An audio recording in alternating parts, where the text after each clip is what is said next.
All right, some fans have lost confidence in Mac Jones following 2 consecutive concerning performances, but has he also lost the trust of his teammates? Breer relayed after Sunday's loss to the Saints that Jones has been called out for his issues during practice, and there isn't much internal confidence in the third-year quarterback heading into Week 6. The Pats quarterback spoke to the media yesterday and explained what it takes for him to be at his best.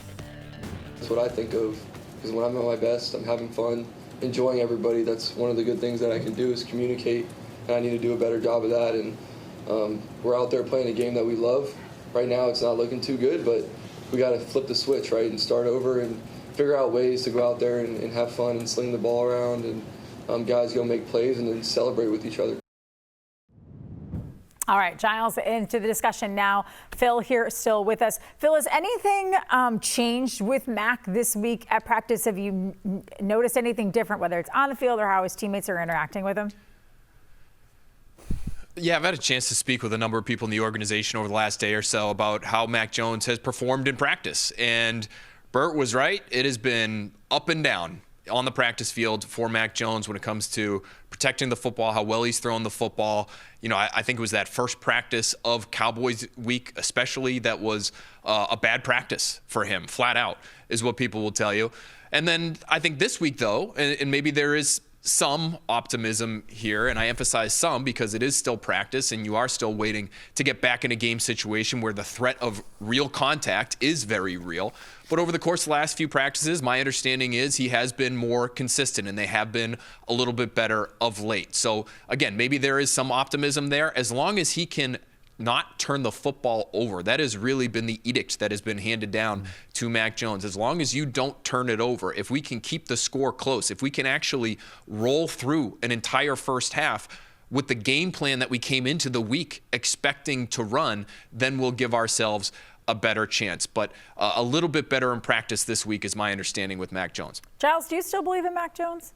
No, not really. No, I don't. No. But the way Phil lays it out right there, I'm thinking, well, if you're just going to run the football, if you're just going to be like, don't turn it over, then why not just throw Bailey Zappi out there or put Will Greer out on the field? I mean, if that's all you really want to ask them to do, then do that, because it felt to me like they wanted to be conservative in the last game against New Orleans, and then Mac Jones, after throwing some incomplete passes downfield, decides, I got to try to make something happen, and that's when he gets himself into trouble. So it's I don't think he can operate playing that tight right now. Like, it's either like, let him go, let him play free, because it sounds like everyone else is in agreement, like this season's not going anywhere. So then just let him go, let him play free, or don't play him.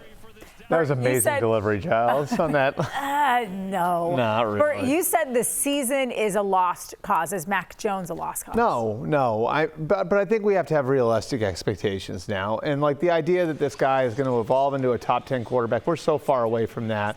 Like, I think right now you got to, like, see what you have and can you win for the next year or two with him? You know, you have to make the decision on that fifth-year option. So I don't think he's a lost cause, but I think we have to temper expectations for him, and to think that he's going to prove himself to be worthy of having been a first-round pick seems like a far way off right now, long way off now. Like, let's see if he can go out and run the offense. And I think that's where the team is on him right now, too. Like, you know, it's my sense is the people in the building, they're sort of at this show me point with him, right? Like, where it's, you need to show us that you're not going to go and do something stupid with the ball on Sunday. You need to show us that you're not going to be a chicken with its head cut off the minute there's any sign of trouble out there. You need to show us that you can run this offense efficiently. And, you know, I think that they're going to simplify things a little bit this week, and they're going to see if he can color within the lines. But yeah. Do they actually think that he can do that this week? If you don't have Demario Douglas, you don't have Juju Smith-Schuster, it's like you're down even more bodies. Do they actually believe that can happen? It's not even about the other guys, though. It's about him. And it's about not doing something dumb when things don't go according to script. And that means maybe eating the ball and taking a sack instead of throwing a pick six to Tyrann Mathieu. That means not throwing across your body. And these were the things that had shown up over the last month or so in practice that defensive players were calling out. It means do not put our team in a terrible position.